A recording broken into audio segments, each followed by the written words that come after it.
A nosso Pai do céu, tributa lábio meu, glória e louvor.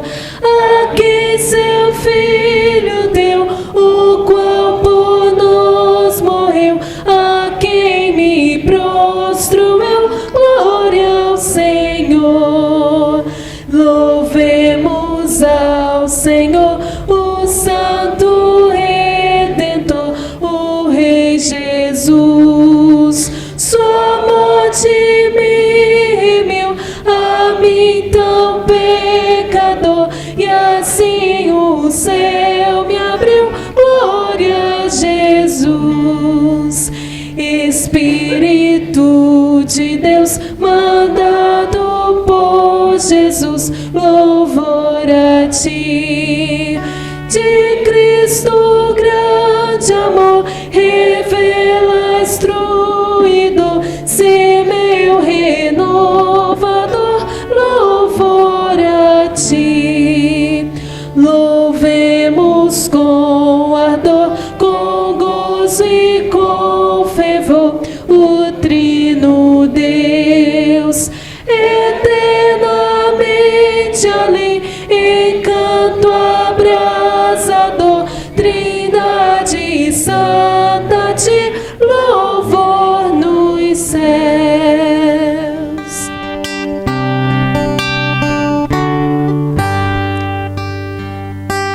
Meu Jesus, Salvador, outro igual não há.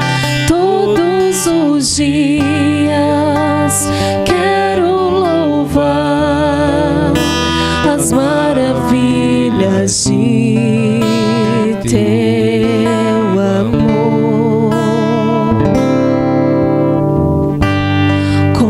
Consolo, abrigo, força e refúgio é o Senhor. Com todo o meu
nosso Pai, nós queremos te render graças, Senhor, por tudo que o Senhor é para nós, pelo Pai maravilhoso, meu Pai, que o Senhor é para cada um dos teus filhos, Senhor. Obrigada porque o Senhor cuida de cada um, meu Pai. O Senhor nos sustenta, o Senhor nos dá saúde, meu Pai. O Senhor tem mantido em nós o fôlego de vida e aqui nós estamos, meu Pai, gratos, louvando ao Senhor por todas essas coisas, Senhor. Obrigada, meu Pai, por cada irmão que está aqui, também por cada visitante, meu Pai. Nós estamos gratos a Ti por tudo, Senhor. Obrigada também pelos irmãos que dedicaram a Ti seus dízimos e suas ofertas, meu Pai. Que o Senhor receba a gratidão destes Teus servos, meu Pai, e que nós possamos estar sempre dispostos a contribuir para a Tua obra, meu Pai, no Teu reino. Essa é a nossa oração, agradecidos, em nome de Jesus. Amém. A Verônica vai colocar o texto aqui na tela. Os demais irmãos que aqui ficaram presentes, se coloquem de pé em reverência à palavra de Deus. Mesmo que o texto estará sendo colocado aqui, meus irmãos, eu peço aos irmãos que abram as suas Bíblias no Evangelho escrito por Mateus, capítulo 7, versos de 15 a 23. Lembrando os irmãos que nós, nos nossos cultos dominicais noturnos, estamos fazendo a exposição bíblica das parábolas de Jesus, certo? E hoje nós veremos então mais uma parábola, a parábola da árvore e seus frutos. Mateus capítulo 7, versos de 15 a 23.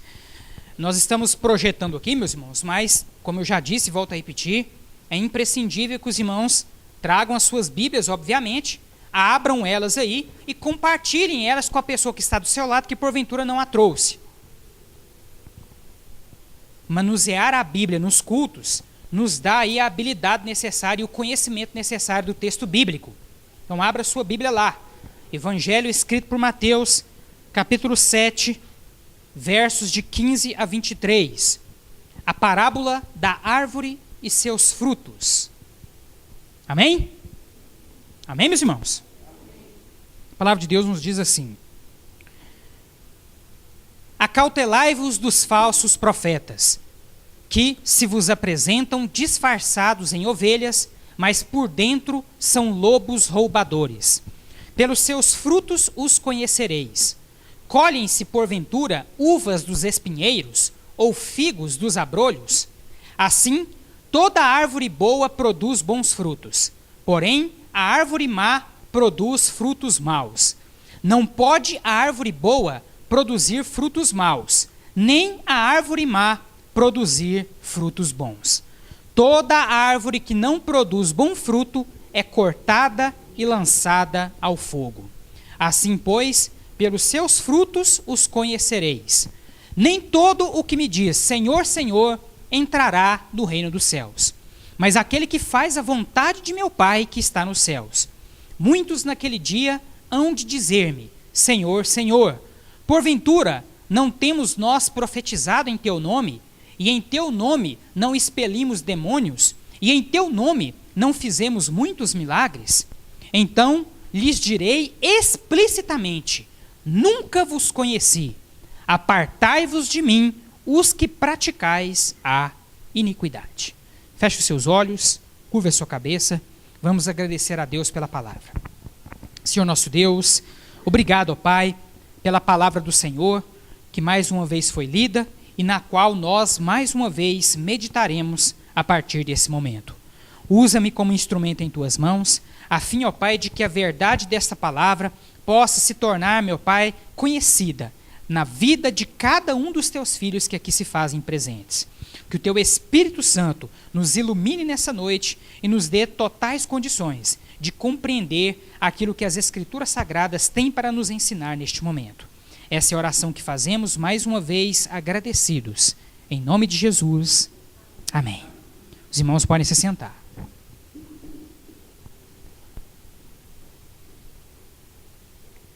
Meus amados, no domingo passado nós interrompemos a sequência de exposição das parábolas. Então, apenas para que nós possamos aqui recapitular, para que os irmãos não se esqueçam das características gerais e entendam o assunto que nós temos trabalhado aqui nos últimos domingos. Nós temos aqui o significado etimológico do termo parábola. O termo parábola vem do grego parabolê e é o equivalente neotestamentário da expressão hebraica machal, que significa comparação. Então, meus irmãos, todas as vezes que Jesus utilizou, irmã Gene, o recurso didático das parábolas, o que Jesus na verdade estava fazendo? Ele estava comparando verdades espirituais divinas às situações corriqueiras da vida cotidiana do ser humano, certo? E ao fazer essas comparações, obviamente que Jesus ele tinha o objetivo de nos ensinar verdades morais superiores, certo, meus irmãos? Então Jesus, ele compara atributos, características, ações divinas com atos da vida cotidiana. E ao fazer essas comparações, ele então nos dá maiores condições de entender a verdade divina que está sendo anunciada, que está sendo revelada. Trata-se de uma ilustração, analogia ou dito que instrui ou comunica sabedoria e entendimento. São narrativas breves, dotadas de conteúdo alegórico, figurativo, usadas por Jesus com a finalidade de transmitir um ensino superior. Nos 4 evangelhos, encontramos cerca de 40 parábolas. Existem também os chamados ditos parabólicos, que frequentemente são listados como parábolas, aumentando a quantidade acima informada. Passa o próximo slide. Aqui, meus irmãos, nós temos um gráfico com aí as aproximadamente 40 parábolas que nós encontramos no Novo Testamento. Certo? Logicamente, meus irmãos, que algumas se repetem em Mateus, Marcos e Lucas, certo? Que são os chamados evangelhos sinóticos. Quando nós apuramos esse valor de aproximadamente 40 parábolas, nós desconsideramos as repetições, certo, meus irmãos? Então, desconsiderando as repetições que frequentemente aparecem, principalmente nos 3 primeiros evangelhos, Mateus, Marcos e Lucas, nós podemos afirmar que existem em todo o Novo Testamento cerca de 40 parábolas. Certo, meus irmãos? E nós estamos seguindo a sequência dos evangelhos para fazer essa exposição bíblica aqui com os amados irmãos. Então nós já vimos a primeira parábola, Mateus 5, de 14 a 16, a candeia em lugar oculto. A segunda, Mateus 7, de 9 a 11, o filho que pede ao pai. A terceira parábola que nós vimos no domingo retrasado, Mateus 7, de 13 a 14, a porta larga e a porta estreita. E hoje, Mateus 7, ali está destacado de 16 a 20, porque é o texto especificamente falando onde contém a parábola. Nós, porém, utilizamos como referência aqui o texto dos versículos 15 a 23 para contextualizar melhor a nossa mensagem. E essa parábola é a parábola da árvore e seus frutos. Pode passar, meu irmão. Essa parábola de hoje, meus irmãos, como toda parábola de Jesus, Jesus ele faz uso de uma comparação para nos ensinar uma verdade moral superior. Certo, meus amados? Nós vamos ler esse texto novamente. O texto que está sublinhado aqui, meus irmãos, esse texto que está sublinhado é a parábola propriamente dita. Por que eu inseri os demais textos? Eu já ensinei para os irmãos aqui constantemente que ao estudar um texto bíblico, nós precisamos analisar o seu contexto, porque texto fora de contexto é pretexto de heresia. Então, sempre que nós destacamos um texto do seu contexto, sem observar esse contexto cuidadosamente, nós podemos correr o risco aí de cometer erros de interpretação. Então, a parábola ela está inserida nesse contexto em que Jesus está falando a respeito dos falsos profetas e alertando os seus discípulos, assim como cada um de nós, nos dias de hoje, a respeito daqueles que se portam diante de nós com aparência de ovelhas, com aparência de bons pregadores, com aparência de pessoas bem entendidas, mas que na verdade são falsos profetas. São lobos em pele de ovelhas. Certo, meus irmãos? Os irmãos perceberem, nós já estudamos algumas cartas neotestamentárias, e os irmãos já devem ter percebido que esse assunto dos falsos profetas, dos falsos mestres, esse é um assunto recorrente em todo o Novo Testamento. Por que esse é um assunto recorrente? Porque, de fato, meus irmãos, desde há 2000 anos atrás, quando o cristianismo surgiu, até os dias de hoje, meus amados, o que tem surgido de falsos ensinos, de falsos pregadores, de falsos mestres pelo planeta Terra, não está escrito. é muita gente distorcendo a palavra da verdade. É muita gente, irmão Edivones, pregando aquilo que agrada o seu próprio ego e desconsiderando a verdade de Deus, que é a que deve ser anunciada. Ao anunciar a palavra de Deus, meus amados, o pregador, o profeta, o pastor, o evangelista, o mestre, ele deve se esvaziar dos seus próprios interesses e fazer prevalecer o interesse, a vontade de Deus. Porque a palavra que está sendo pregada não é a nossa, irmão Cleiton. A palavra que eu aqui prego não é a minha. Eu prego a palavra de Deus. Por isso, meus amados, que nós fazemos questão dos irmãos lerem aí nas suas Bíblias, acompanharem conosco a leitura do texto bíblico, porque é esse texto que está sendo pregado, e não as meras palavras do pastor Amadeu ou de qualquer outro pregador que possa vir até aqui à frente anunciar a vocês alguma forma de pregação. Amém, meus irmãos? Então esse assunto dos falsos profetas, dos falsos mestres, é um assunto recorrente em todo o Novo Testamento. Aqui nós observamos o próprio Jesus tratar dessa questão. O próprio Jesus. E o que é que Jesus Cristo nos fala a respeito disso? Acompanhe o texto aqui novamente comigo, meus amados. Antes de nós entrarmos especificamente na parábola, que vai aqui dos versículos 16 até o versículo 20, vamos ler aqui o contexto dessa parábola, que também contém uma mensagem importante do nosso Senhor Jesus Cristo. Jesus começa dizendo então no versículo 15, lembrando aqui que Jesus, quando ele ia contar as parábolas, como é que ele fazia, irmão Alex? Ele chegava lá num determinado ponto, e nisso os discípulos dele sentavam ao redor dele, e ao redor dos discípulos, na maioria das vezes, uma grande multidão. Então, aqui nessa ocasião, meus irmãos, assim como na maioria das vezes, Jesus estava cercado de pessoas, assim como eu estou aqui nesse instante. Os irmãos estão aqui à minha volta, escutando essa parábola, assim como os discípulos e as multidões estavam em volta de Jesus há 2000 anos atrás. E antes de entrar especificamente na parábola, Jesus então nos diz no versículo 15: acautelai-vos dos falsos profetas. Faltou um S aqui, viu, meus irmãos? Os irmãos me perdoem pelo erro de digitação, mas é falsos. Acautelai-vos dos falsos profetas, que se vos apresentam disfarçados em ovelhas, mas por dentro são lobos roubadores. Meus irmãos, principalmente lá nas regiões lá do Oriente Médio, na Europa, os pastores de ovelhas, eles têm uma preocupação muito grande com lobos. Porque o que o lobo faz? O lobo olha para o rebanho das ovelhas e vê no rebanho de ovelhas um alimento fácil. A maioria dos predadores selvagens, meus irmãos, por natureza, o que eles têm que fazer para poder conseguir alimento? Caçar.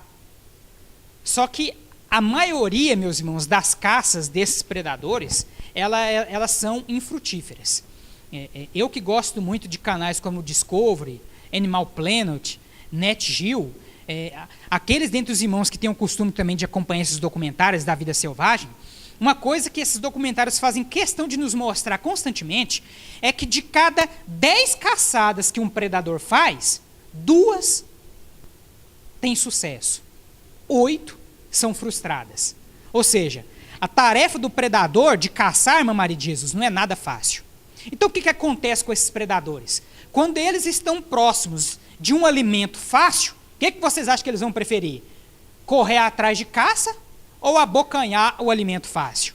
Lógico que é abocanhar o alimento fácil. Então lá nas regiões do Oriente Médio e da Europa, a maioria dos pastores de ovelhas, eles têm um cuidado incessante com predadores que constantemente rondam os apriscos em busca de alimento fácil. E um dos principais predadores são os lobos, certo?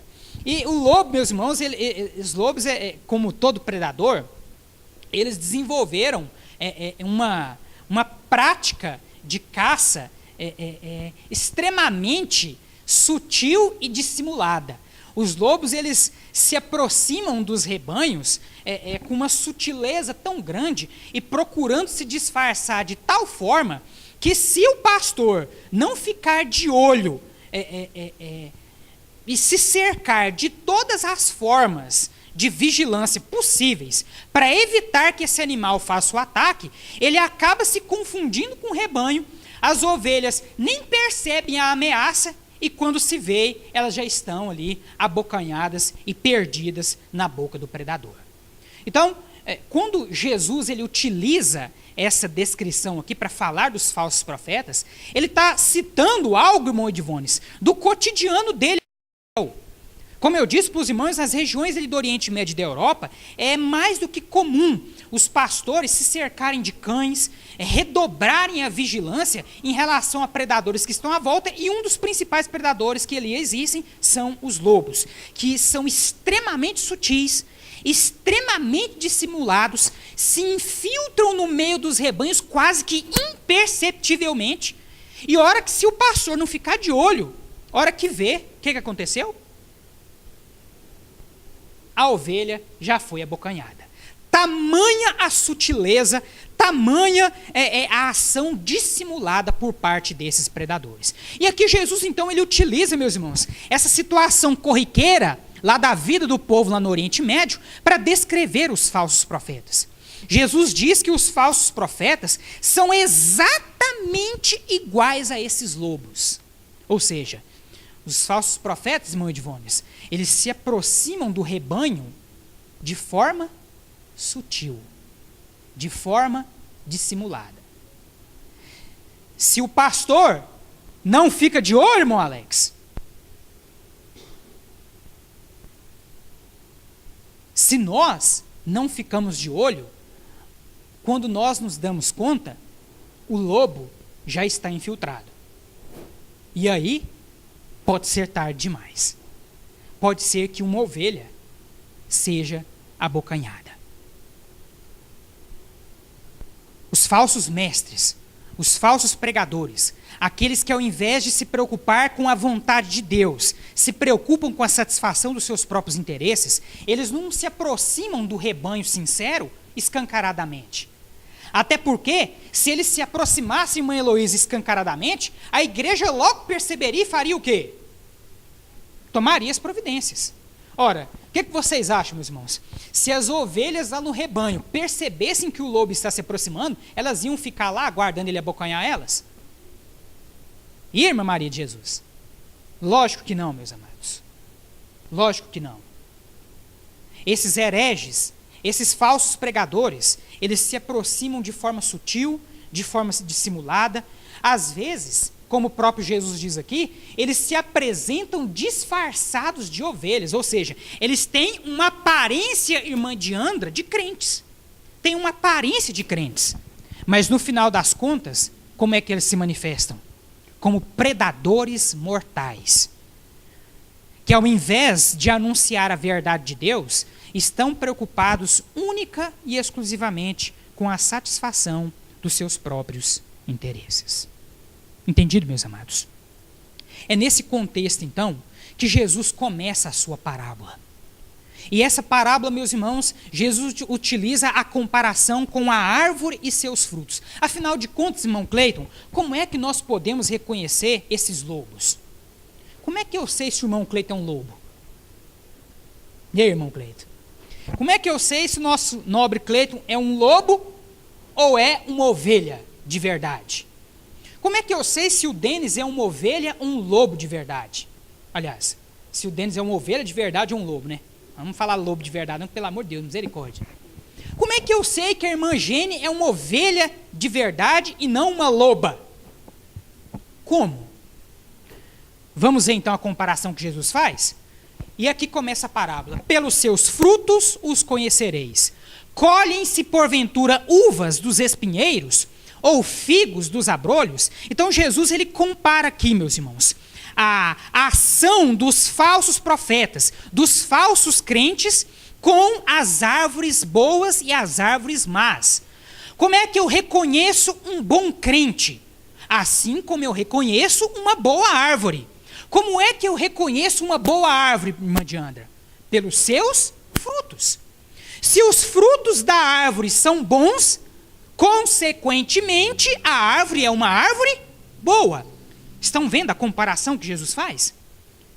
Se os frutos da árvore são frutos maus, consequentemente essa árvore é uma árvore ruim, é uma árvore má. E é isso então que Jesus está dizendo. Porventura, pode-se colher uvas de espinheiros? Qual dos irmãos aqui que já viu espinheiro da uva?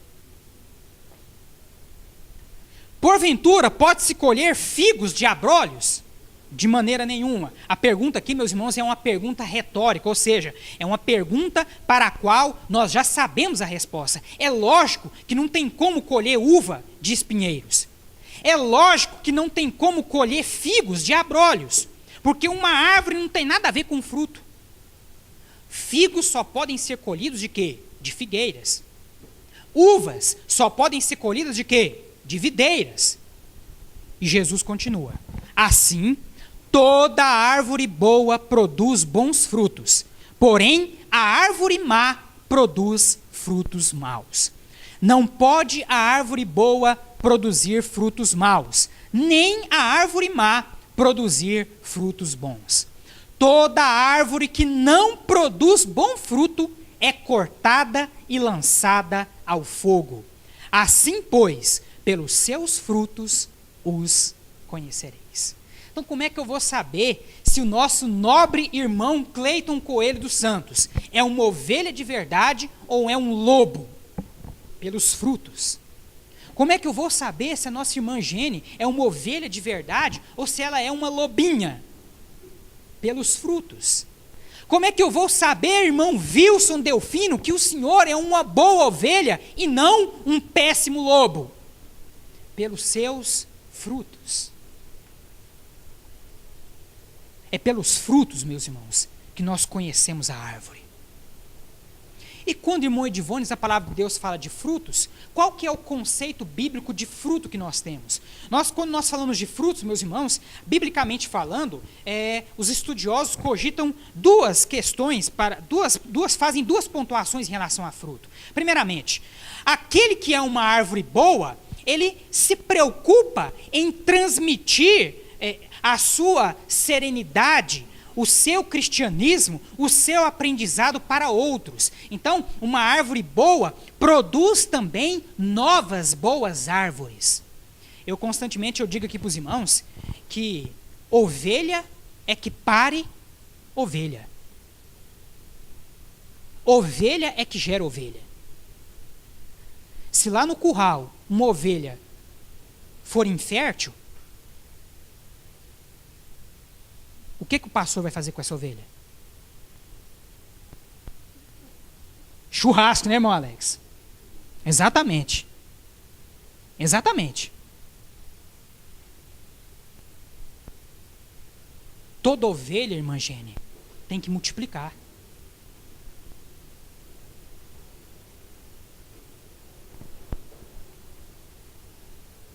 Chega, meus irmãos, de esterilidade no meio do povo de Deus.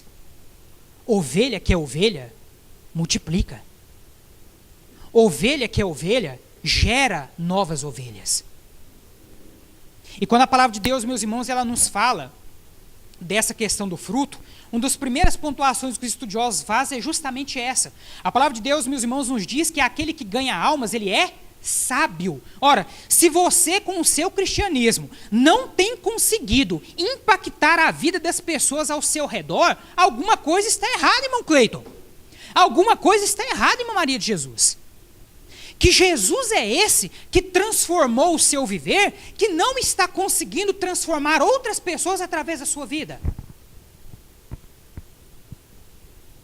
Então, meus amados, quando nós falamos em fruto na palavra de Deus, a primeira pontuação que os estudiosos fazem é essa. Nós, enquanto filhos de Deus, enquanto ovelhas do rebanho de Jesus, precisamos gerar outras ovelhas. Agora vejam só que interessante, meus irmãos. O conceito mais puro e mais bíblico de fruto é aquele que se encontra descrito lá em Gálatas, capítulo 5. Lá em Gálatas, capítulo 5, irmã Gene, Deus nos mostra o fruto do Espírito Santo, que todo crente precisa produzir na sua vida. Então, para que eu de fato possa reconhecer o nosso irmão Cleiton como uma ovelha do rebanho de Jesus, mais do que pessoas que consequentemente ele conseguirá trazer para Cristo, se tiver essas características. Mais do que isso, o que eu preciso enxergar na vida do Cleiton é o fruto do Espírito Santo de Deus. E quais são os componentes do fruto do Espírito Santo? Quais são? Alegria, paz, longanimidade, benignidade, bondade, fidelidade, mansidão, o que mais? Domínio próprio. Contra estas coisas não há lei. Quer reconhecer uma ovelha de Cristo, irmão Edivones? Procure essas características na pessoa. Porque a pessoa que tem essas características, consequentemente, terá discípulos. Se você tem tido dificuldade de gerar discípulos, se você tem tido dificuldade para gerar novas ovelhas, é porque talvez esteja faltando na sua vida esses componentes do Espírito Santo.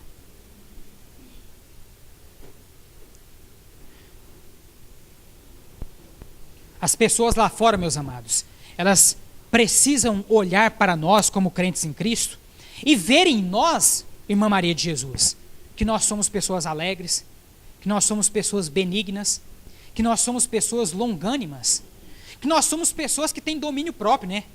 Falar de domínio próprio é uma das maiores dificuldades dos crentes. Porque nós somos desafiados todos os dias nessa questão do domínio próprio. Eu sou desafiado todos os dias. Todos nós somos desafiados nisso todos os dias. Mansidão, domínio próprio, longanimidade, paz, alegria, benignidade. As pessoas lá fora, meus irmãos, precisam ver essas características em nós. Se é, meus amados irmãos, que nós queremos gerar ovelhas. Nós não podemos, meus irmãos, querer que a salvação seja apenas nossa. Nós não podemos ser egoístas a esse ponto. Quantas pessoas, irmão Sebastião, na sua família ainda precisam reconhecer a Cristo como Senhor e Salvador? Quantas pessoas, Felipe, lá na sua escola, ainda precisam reconhecer Jesus como Senhor e Salvador? Quantas pessoas, irmã Eliane Garcia, na sua família, no seu trabalho, na sua vizinhança, ainda precisam reconhecer Jesus como Senhor e Salvador? Qual que é a imagem que essas pessoas têm de nós? Qual que é a imagem que essas pessoas têm de você? Será que essas pessoas têm reconhecido nas nossas vidas o fruto do Espírito Santo?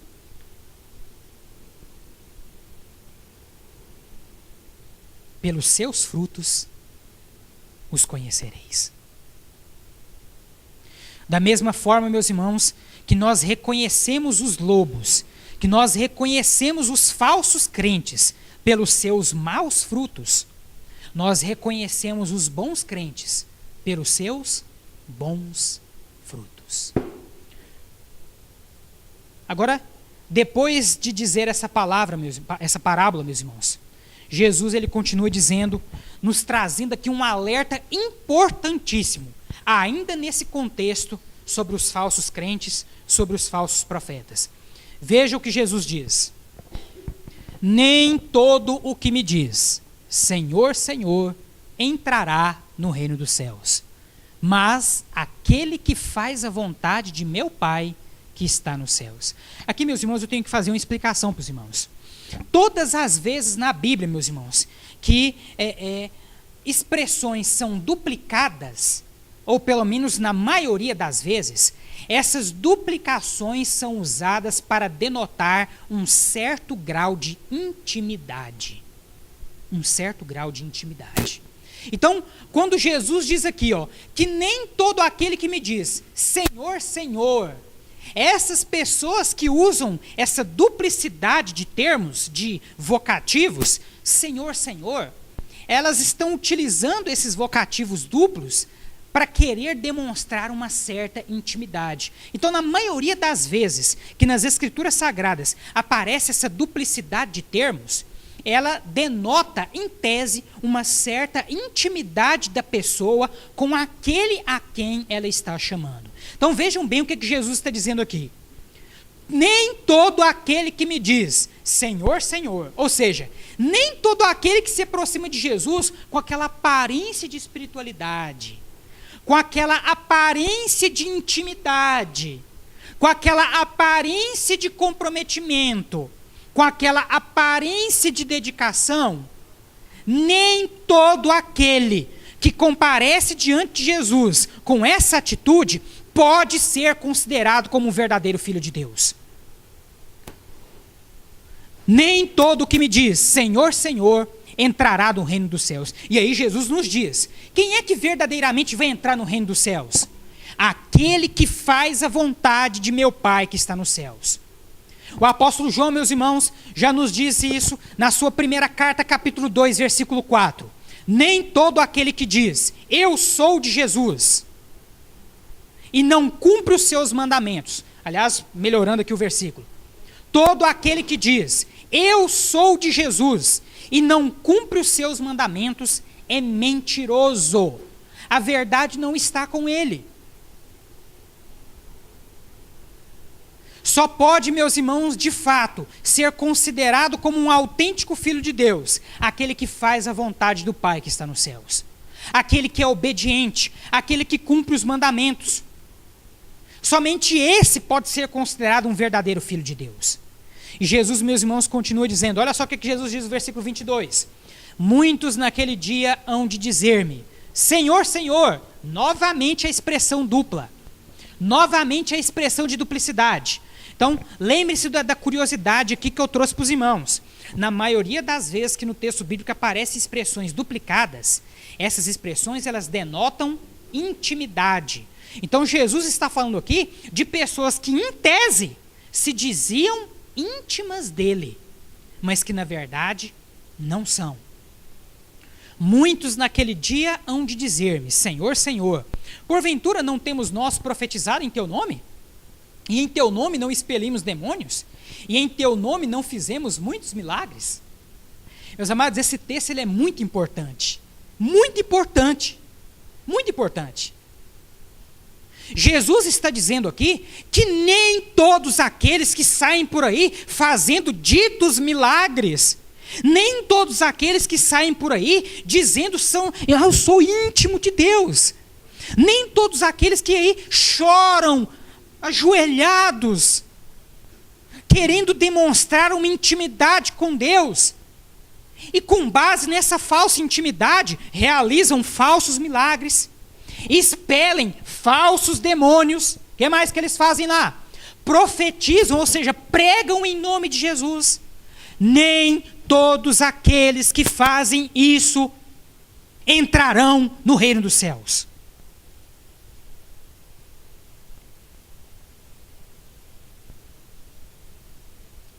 E meus amados irmãos, me desculpem aqui a expressão, meus amados irmãos, uma corja espalhada pelo universo terrestre, verdadeiros lobos disfarçados de ovelhas, que têm enganado a muitos, até com falsas realizações de milagres. E nós, meus amados irmãos, nós e mãe Heloísa precisamos, ficar de olho aberto com isso. Esse negócio de ficar lá até as altas madrugadas, assistindo o pastor conversar com um demônio, chamar demônio por tudo quanto é tipo de nome, expulsar 345 demônios de uma mesma pessoa. Acorde, abra o seu olho.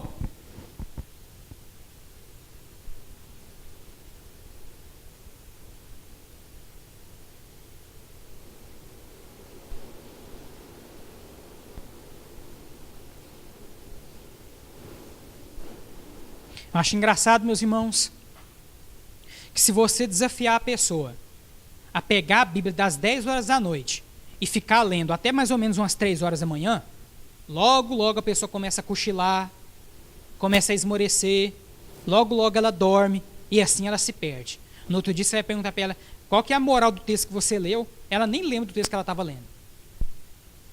Mas para ficar na frente da televisão, vendo certos hereges falar besteiras, ensinar doutrinas completamente contrárias ao ensino das Escrituras. Isso nós achamos aos montes. É impressionante, irmão Edivones Porto, como a gente se depara com pessoas que, se deixar, ela fica na frente da televisão até 2 horas da manhã, escutando besteiras antibíblicas. Pessoas que estão mais preocupadas em ver manifestações supersticiosas que não têm nada a ver com as Escrituras Sagradas, mas que, na hora que são desafiadas a ler a Bíblia e aprender na fonte com o próprio Jesus, não conseguem ficar mais do que 10 minutos. Cuidado, meus irmãos, cuidado. Muitos naquele dia hão de dizer: Senhor, Senhor, olha só, querendo dizer que são íntimos de Jesus. Senhor, Senhor, mas Senhor. Olha a falsidade da intimidade. Senhor, Senhor, nós pregamos em Teu nome, em Teu nome realizamos milagres, em Teu nome expulsamos demônios. E qual que é a resposta de Jesus para essas pessoas? Então lhes direi explicitamente: nunca, nunca vos conheci. Apartai-vos de mim, os que praticai a iniquidade. Nós não podemos, meus irmãos, nos deixar levar por esses enganos. Nós não podemos, amados irmãos, permitir que as nossas vidas se transformem nesses enganos. Deus quer, irmã Heloísa, que você seja uma ovelha forte, saudável, que gere para Cristo novas ovelhas e que transmita na sua vida o fruto do Espírito Santo. É isso que Jesus quer de mim. É isso que Jesus Cristo quer de você. É isso que Jesus Cristo quer de todos nós.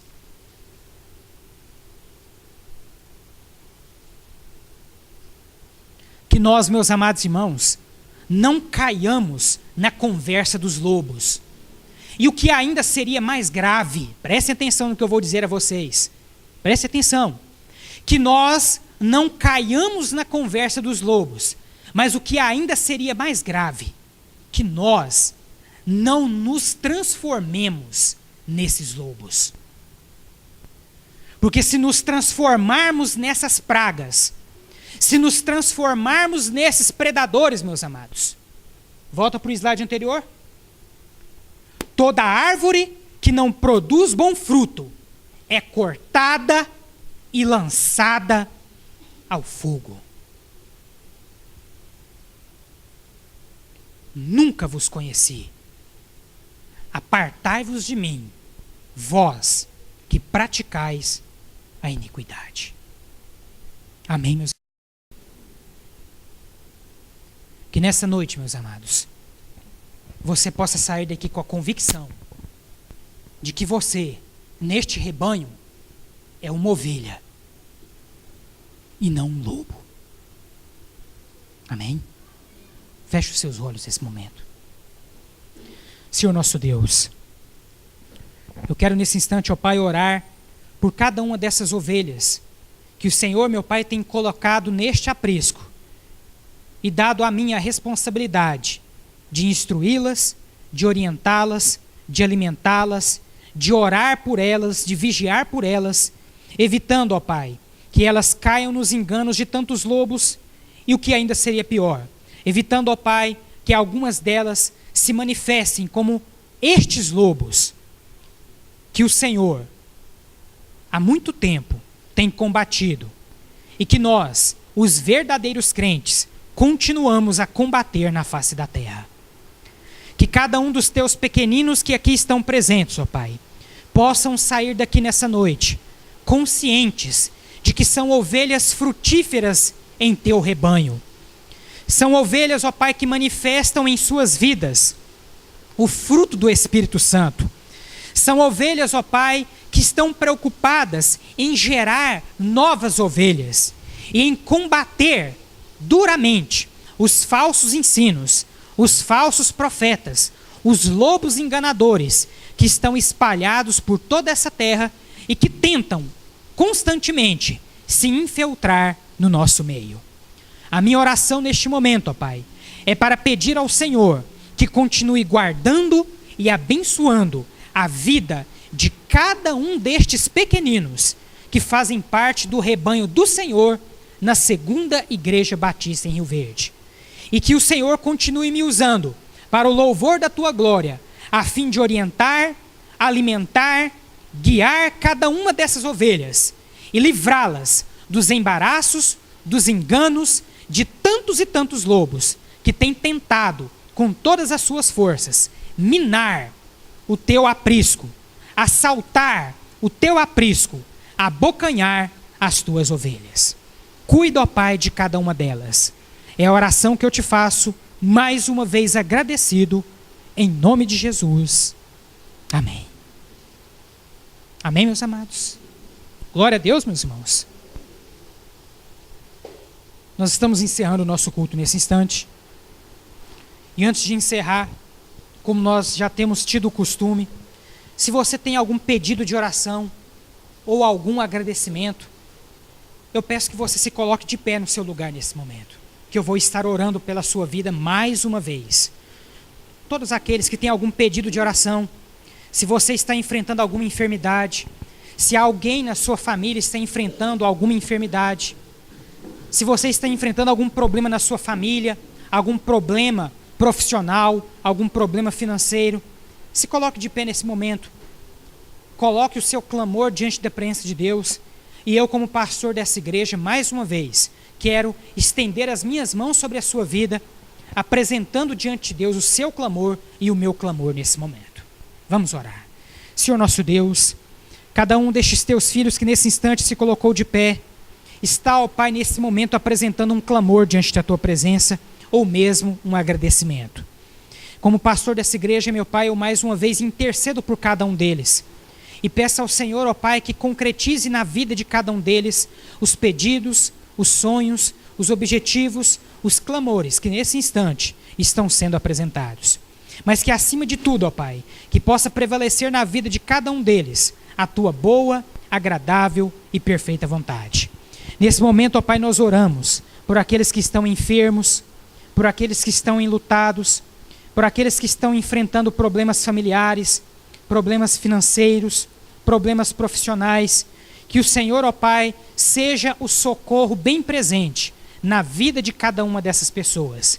E que nós, ó Pai, possamos confiar em Ti verdadeiramente, tendo a certeza de que o Senhor nos livrará de todo mal e nos mostrará e nos guiará até o caminho da vitória. Essa, Senhor, é a oração que mais uma vez eu faço, intercedendo por este povo, em nome de Jesus. Amém. Amém, meus amados? Vamos todos colocar de pé nesse instante. Dê a mão para a pessoa que está do seu lado. Vamos orar encerrando o nosso culto. Mais uma vez eu agradeço a todos os irmãos que aqui estiveram presentes. A sua presença neste templo é sempre motivo de grande alegria para cada um de nós. E que Deus possa completar a mensagem que nessa noite foi anunciada no coração de cada um de vocês. Amém, meus amados? Feche os seus olhos nesse instante mais uma vez. Vamos orar, vamos elevar os nossos pensamentos a Deus.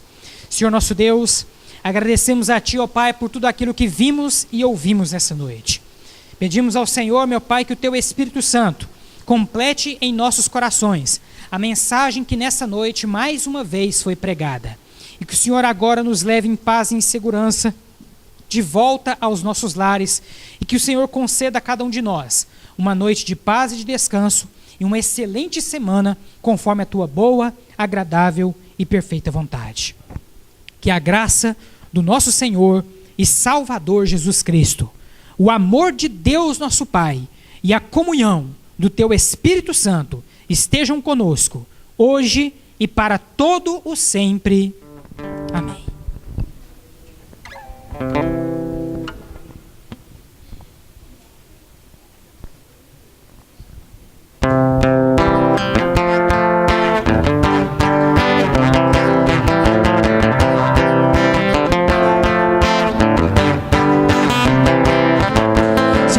em tua presença, reunimos-nos aqui, contemplamos tua face e rendemos-nos a ti, pois um dia tua morte trouxe vida a todos nós e nos deu completo acesso ao coração do Pai.